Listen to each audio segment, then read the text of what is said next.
Hello दोस्तों, welcome back to evergreen garden. तो दोस्तों, कैसे हैं आप सब और कैसी चल रही है आपकी गार्डनिंग। आशा करती हूँ आप सभी स्वस्थ होंगे और गार्डनिंग भी एकदम मस्त चल रही होगी। सर्दियों का सुहावना मौसम आ गया है और हम जैसे गार्डनर्स के लिए ये गोल्डन अपॉर्चुनिटी होती है अपने गार्डन को सजाने, संवारने और उसे खूबसूरत बनाने की। अगर आपने अभी तक गार्डनिंग की शुरुआत नहीं की है तो अब कर सकते हैं। तो छोटी छोटी सी टिप्स है मेरे पास जिसे मैं आपके साथ शेयर करने वाली हूँ और आपको दिखाने वाली हूँ अपना छोटा सा टेरेस गार्डन, जिसे मैंने बहुत ही कम बजट में एकदम आसानी से अपने आसपास मिलने वाली चीज़ों से बनाया है। यानी एकदम लो बजट और खूबसूरत गार्डन। तो आज आपको अपने गार्डन का एक छोटा सा रिव्यू देती हूँ। वीडियो में बने रहिएगा एंड तक, क्योंकि इसमें आपके लिए मिलेंगे काफ़ी सारे टिप्स। गार्डनिंग की शुरुआत कैसे करें, कौन से फर्टिलाइजर्स यूज़ करें, प्लांट्स में कटिंग कैसे करें, पेस्ट अटैक पे क्या करें, कबाड़ से जुगाड़ के ढेरों आइडियाज़ आपको यहाँ मिलने वाले हैं। इसके अलावा प्लांट्स को आप कैसे ग्रो कर सकते हैं, फ्री में इसे कैसे लगा सकते हैं, बीज कहाँ से ला सकते हैं, ऐसी तमाम जानकारियाँ। तो वीडियो में एंड तक बने रहिए। वीडियो पसंद आए तो इसे लाइक कीजिए और अपने दूसरे गार्डनिंग फ्रेंड्स के साथ इसे शेयर भी कर सकते हैं। और हाँ, चैनल पर नए हैं तो सब्सक्राइब भी करिए। तो चलिए शुरुआत करते हैं अपने छोटे से गार्डन की एक छोटी सी विजिट पर। वैसे तो गार्डनिंग हम सभी करते हैं आजकल। सभी अपनी छोटी सी बालकनी या छोटे छोटे एरियाज में भी इस तरह के पॉट्स रखकर अपने गार्डनिंग के शौक को पूरा करते हैं। और जिसने शुरुआत नहीं की है तो अब शुरू कर लीजिए। छोटे छोटे से पॉट, घर से निकलने वाले डिब्बे, किचन के पुराने बर्तन, बाथरूम से निकलने वाला प्लास्टिक वेस्ट जैसे कि शैम्पू के डिब्बे, पुराने मग्गे, टूटी हुई बाल्टियाँ, टब, पेंट की बाल्टियाँ और डिब्बे, इन सब का यूज आप एज अ प्लांटर कर सकते हैं। और ये भी आपको कम पड़े तो आप ग्रो बैग के लिए पुरानी गेहूं चावल की बोरियां या फिर किचन से निकलने वाले बड़े पैक जैसे कि हैंड वॉश, चाय पत्ती या फिर आटे वगैरह के बड़े पैक जो होते हैं, इन्हें आप वॉश करके as a grow bag use कर सकते हैं। इसके अलावा किचन वेस्ट का इस्तेमाल फर्टिलाइजर्स के रूप में कर सकते हैं। अरे हाँ, ये बॉटल देख के मुझे याद आया, आप पुरानी बॉटल्स को भी प्लांटर की तरह यूज़ कर सकते हैं। यहाँ देखिए, मैंने एक गाड़ी के मडगार्ड का यूज़ किया है जो कि बाइक वगैरह में लगे होते हैं, उसमें भी मैंने प्लांटर ग्रो किए हैं। तो इस तरह से जो महंगे पॉट्स और प्लांटर खरीदने का कॉस्ट होता है वो कम हो जाता है और हम अपने शौक को आसानी से पूरा कर पाते हैं। चलिए, ये बात हो गई प्लांटर्स की। बात करते हैं कौन कौन से प्लांट्स आप ग्रो कर सकते हैं। विंटर्स में तो आप काफ़ी सारे प्लांट्स ग्रो कर सकते हैं। किचन गार्डन बना सकते हैं, फ्लावर गार्डन बना सकते हैं, परमानेंट प्लांट्स लगा सकते हैं। और सबसे मज़ेदार बात यह है कि इन सबको आप बहुत ही कम कॉस्ट में आसानी से ग्रो कर सकते हैं। इस समय लोग अक्सर अपने प्लांट्स की कटिंग करते हैं और उसमें प्रूनिंग वगैरह करते हैं। तो यदि आपके आसपास कुछ गार्डनर्स हैं जिनके पास इस तरह के प्लांट्स लगे होते हैं तो आप इन कटिंग्स को उनसे ले लीजिए और अपने गार्डन में ऐड कर लीजिए।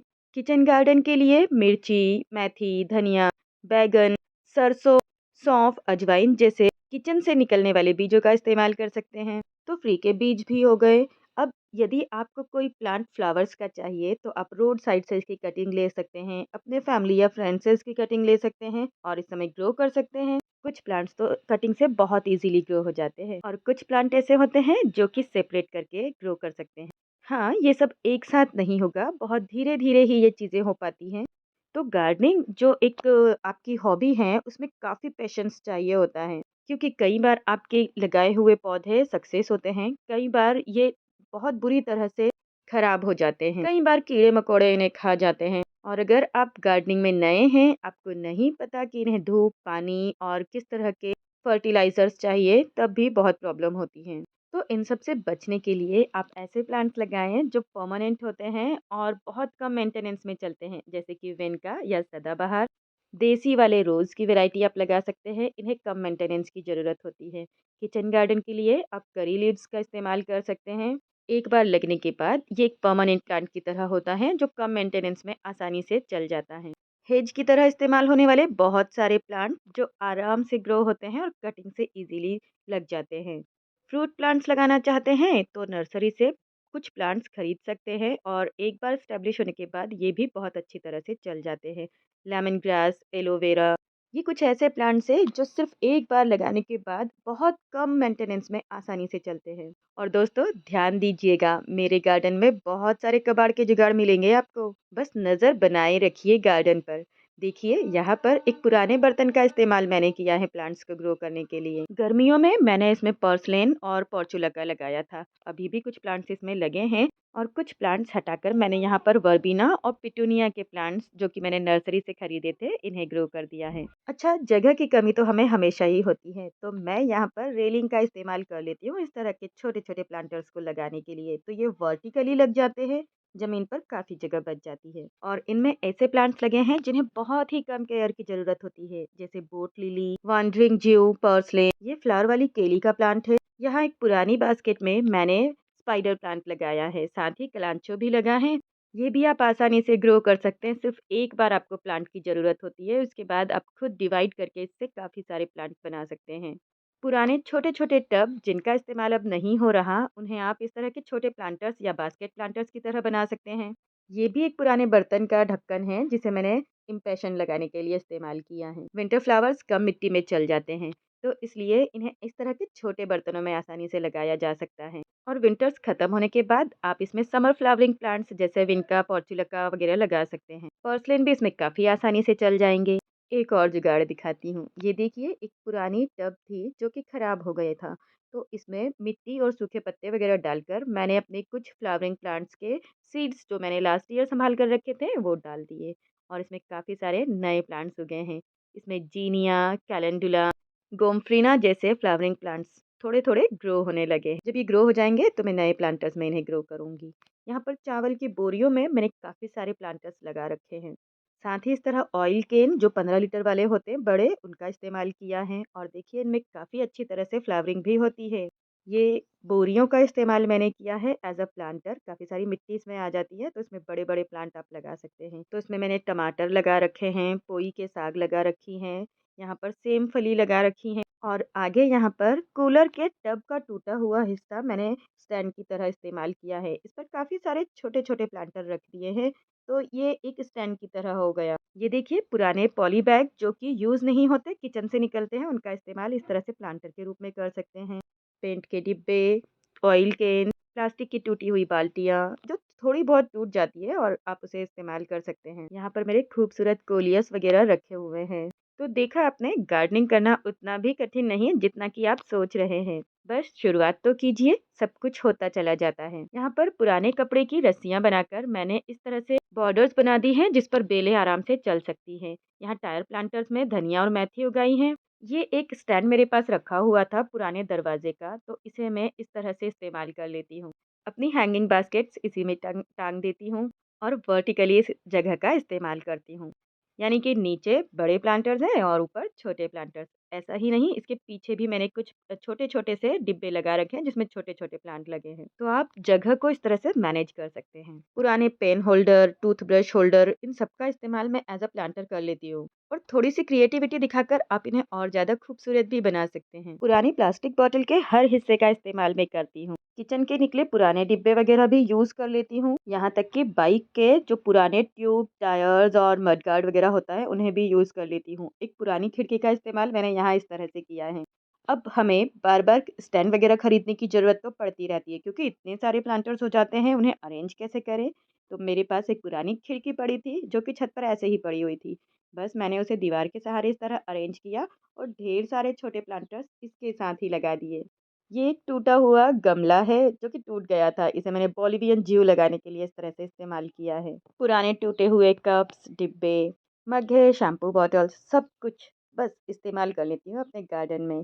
ये देखिए, पुराना मटका, इसे पेंट करके मैंने एज़ अ प्लांटर यूज़ किया है, और इसमें देखिए अभी बहुत अच्छा गेंदा खिलने वाला है। ऑयल केन का ऐसा इस्तेमाल देखा है आपने? कटिंग्स आप कहीं से भी ले सकते हैं। इस समय कोई भी जो कटिंग करेंगे उनसे आप इन्हें ले लीजिए, ये आराम से आपको मिल जाएँगी। ये एक पुराना थर्माकोल का डिब्बा है जो सामान की पैकिंग वगैरह में आता है। ये फ्रूट कैरेट है। फ्रूट या वेजिटेबल कैरेट को भी आप इस तरह से इस्तेमाल कर सकते हैं, और ये बहुत सस्ते में मिल भी जाती हैं। बड़े-बड़े महँगे प्लांटर की जगह आप इन्हें इस्तेमाल कर सकते हैं, और इनमें काफ़ी बड़े-बड़े प्लांट्स जैसे फ्रूट प्लांट्स वगैरह भी ग्रो कर सकते हैं। मिट्टी और फर्टिलाइज़र का फ्री का जुगाड़ बताऊँ आपको? अगर आपके आसपास कहीं गांव हैं तो आप यहाँ चले जाइए। यहाँ से आपको गोबर की सड़ी हुई खाद, खेतों से बहुत ही अच्छी क्वालिटी की मिट्टी, सब कुछ फ्री में मिल जाएगा। और अगर फ्री में ना भी मिले तो बहुत थोड़ी कीमत चुकाकर आप इसे खरीद भी सकते हैं। मार्केट और शॉप से जो महंगे-महंगे फर्टिलाइज़र्स खरीदते हैं, उसकी तुलना में ये जो फर्टिलाइज़र्स होते हैं, बहुत कम कीमत के होते हैं और बहुत ही इफ़ेक्टिव होते हैं। पानी प्लांट को तभी दीजिए जब इसको ज़रूरत होती है। बहुत ज़्यादा पानी पौधों को पसंद नहीं आता और हाँ, सभी पौधों को धूप चाहिए होती है। कुछ पौधों को कम धूप चाहिए, कुछ को ज़्यादा। यदि बेल वाले पौधे हैं तो उसे ऊपर चढ़ने के लिए सहारा ज़रूर दीजिए। रस्सियों की हेल्प से इन्हें बांध दीजिए और ऊपर चढ़ने के लिए प्रॉपर जगह बना दीजिए। और जब आप गार्डनिंग में नए हैं तो नर्सरी से महंगे पौधे खरीदने की बजाय अपने आसपास के ऐसे पौधे लगाइए जो कि आपको बजट में मिल जाएं और आप उन्हें लगते हुए देख पाते हैं। एकदम नया पौधा लाएंगे तो उसे संभालना थोड़ा सा मुश्किल होगा। ये मैक्सिकन पिटोनिया है, बहुत खूबसूरत ग्रो होता है। इसकी छोटी से छोटी कटिंग भी चल जाती है और देखिए मैंने इसे सिंटेक्स की टंकी के ढक्कन में लगाया है। ऐसे ही एक्स्ट्रा एक ढक्कन मेरे पास पड़ा था तो उसमें मिट्टी डाल के मैंने ये पौधा लगा दिया। इसे बीजों के द्वारा भी लगा सकते हैं। इसमें छोटे-छोटे सीड्स होते हैं, इसकी हेल्प से भी इसे आसानी से लगा सकते हैं। इसके साथ ही आप विन का तो ज़रूर ग्रो करें क्योंकि विन का बहुत आसानी से ग्रो होता है और हर मौसम को झेल जाता है। इसे आप कहीं से खरीद भी सकते हैं या फिर कटिंग से भी ग्रो कर सकते हैं। ये कटिंग से भी आसानी से ग्रो हो जाता है और एक बार लगने के बाद इसके सीड्स अपने आप गिरकर नए प्लांट्स बनाते हैं, तो नए पौधे अपने आप बनते रहेंगे। तो हमेशा इसी तरह के पौधे लगाना न्यू गार्डनर्स के लिए अच्छे होते हैं। अब बात करते हैं पानी में या बहुत तेज बारिश में पौधों को कैसे बचाएं। तो आप चाहें तो इन्हें शेड वाले एरिया में रख दें ताकि लगातार बारिश इस पर ना हो। समर्स में लगने वाले पौधों को भी कुछ थोड़ी सी छांव की ज़रूरत होती है। तो जब बहुत तेज गर्मी पड़ रही होती है तब आप इनके लिए ग्रीन नेट का शेड बना सकते हैं। प्लांट्स में दोनों टाइम पानी दे सकते हैं और इन्हें मल्चिंग करके भी एक्स्ट्रा पानी एब्जॉर्ब करने से बचा सकते हैं। बार बार नए पौधों के लिए गमले खरीदने की बजाय पुराने प्लांट्स हटाकर जो कि सीजन के बाद खत्म होने लगते हैं, उन्हें हटाकर अगले सीजन के लिए नए पौधे इन्हीं प्लांटर्स में लगा सकते हैं। ऐसे ही कई सारी ट्रिक्स हैं जो कि गार्डनिंग के लिए बहुत इम्पोर्टेंट है। एक और इम्पोर्टेंट टिप दूँ आपको, एक बार कोई भी प्लांट लगाने के बाद आप संतुष्ट ना हुआ करें। इस प्लांट से नई कटिंग्स निकाल कर लगाते रहें, ताकि जब ये मदर प्लांट खराब हो जाए तो आपके पास नए प्लांट्स हमेशा बने रहें। और छोटी-छोटी कटिंग्स को लगाने के लिए जो नर्सरी के पॉली बैग्स होते हैं, उन्हें फेंका ना करें, इन्हें भी रख लिया करें, इनका इस्तेमाल कर लिया करें। पिंचिंग और प्रूनिंग समय-समय पर कर सकते हैं। ये जो नर्सरी बैग होते हैं, मैं इसमें कटिंग लगाया करती हूँ और इनका इस्तेमाल हमेशा करती रहती हूँ। इनमें मैंने बोगनवेलिया की कटिंग लगा कर रखी है और सभी में काफ़ी अच्छी ग्रो हो रही हैं और ये बहुत छोटी-छोटी कटिंग्स में भी फ्लावरिंग करने लगते हैं। ये देखिए यहाँ पर मैंने कुछ बोरियों का इस्तेमाल एज अ ग्रो बैग किया है। तो इन्हें फिल करने के लिए भी आप पुराने पत्ते, नारियल के छिलके, गार्डन से निकलने वाली धूल, मिट्टी, डस्ट सभी का इस्तेमाल कर सकते हैं। बस इन्हें इकट्ठा करते रहिए, ऊपर से मिट्टी और कुछ खाद मिलाकर इनमें नए पौधे उगा सकते हैं। गार्डन में पानी हमेशा सुबह या शाम के वक्त ही डालें। और जब ये फूल खिलते हैं तब तितलियाँ और जो बहुत सारे छोटे-छोटे से इंसेक्ट्स खूबसूरत जो आपके गार्डन को सुंदर बनाने आते हैं, वो आपका मन मोह लेंगे। दोस्तों, वीडियो में आपको क्या पसंद आया? कौन सी टिप्स ऐसी लगी जो आपके लिए नई है या यूज़फुल है? मुझे कमेंट करके ज़रूर बताइएगा। और आपको कुछ भी यूज़फुल लगा है तो प्लीज़ वीडियो को लाइक ज़रूर कीजिए और ऐसी बहुत सारी जानकारी के लिए चैनल को सब्सक्राइब भी कर लें। जब आपका गार्डन थोड़ा स्टेब्लिश हो जाए तब आप यहाँ पर चिड़ियों के लिए घोंसले भी रख सकते हैं। छोटे डिब्बों का इस्तेमाल करके आप इसे थोड़ा-सा डेकोरेटिव बनाकर एक घोंसले की तरह रख सकते हैं और कुछ दिनों बाद इसमें चिड़ियाँ रहने लगती हैं। कुछ यूज़फुल हर्ब्स भी आप लगा सकते हैं जैसे कि गिलोय, तुलसी, एलोवेरा, पत्थर चट्टा, गेंदा और विनका भी बहुत यूज़फुल हर्ब है। किसी भी प्लांट में जब काफ़ी अच्छी फ्लावरिंग हो रही हो, तो पहले तो उसे धूप में रखिए और जब फ्लावर्स खिल चुके हों तो इसे छाँव में रख दें, ताकि फ्लावर्स देर तक यानी लंबे समय तक बने रहें। यहाँ जो पालक आप देख रहे हैं, इसे मैंने जो घर में खाने के लिए पालक लाते हैं, उसकी जड़ कट करके लगा दी थी। यानी जो वेस्ट निकला था, उसे ग्रो करके पालक उगाई है। इस तरह से पालक उगाना बहुत आसान होता है। घर में पूजा के लिए जो भी फूल और मालाएँ आती हैं, उन्हें सुखाकर बीज की तरह उनका इस्तेमाल कर सकते हैं और उनसे खूबसूरत फूल इस तरह से आप ग्रो कर सकते हैं। हर वो पुरानी चीज़ जिसे आप रद्दी में या फिर कबाड़ में बेचने जा रहे हैं, उसे एक बार चेक कर लीजिए, कहीं गार्डन में काम तो नहीं आने वाली है। यहाँ मैंने शकरकंद के प्लांट लगाए हैं। इसे भी मैंने किचन के जो शकरकंद यानी कि स्वीट पोटैटो आते हैं, उसी से ग्रो किए हैं। और ये सेम का प्लांट भी घर पर आई सेम के जो हार्ट बीज होते हैं उसी से उगाया है। तो दोस्तों, वीडियो बहुत लंबा हो रहा है और जानकारी देंगे फिर कभी अगले वीडियो में। आप बने रहिए हमारे साथ एवरग्रीन गार्डन के इस गार्डनिंग चैनल में। तो मिलूंगी मैं अगले वीडियो में, तब तक के लिए बाय एंड हैप्पी गार्डनिंग।